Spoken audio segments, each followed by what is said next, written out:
Mother Nature's dropping lightning bolts all over the place, but not before I could do this. This customer called us because they're interested in upgrading to a smart controller. Check this out. They have this thing stored into this box, and yeah, that's a Rainbird controller. And I was told the reason why they did that is because they have a neighbor that likes to play with people's equipment, and they turn off the sprinklers and kill all the plants. Well, the good news about the Hydrawise controller is you can't do that from the controller.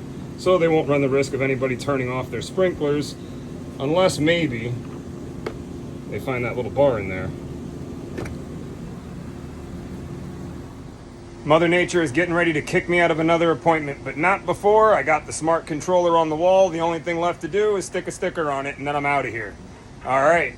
And if you're in the market for a smart irrigation upgrade, find that message button, message me. I would be happy to help you out. Have a great day.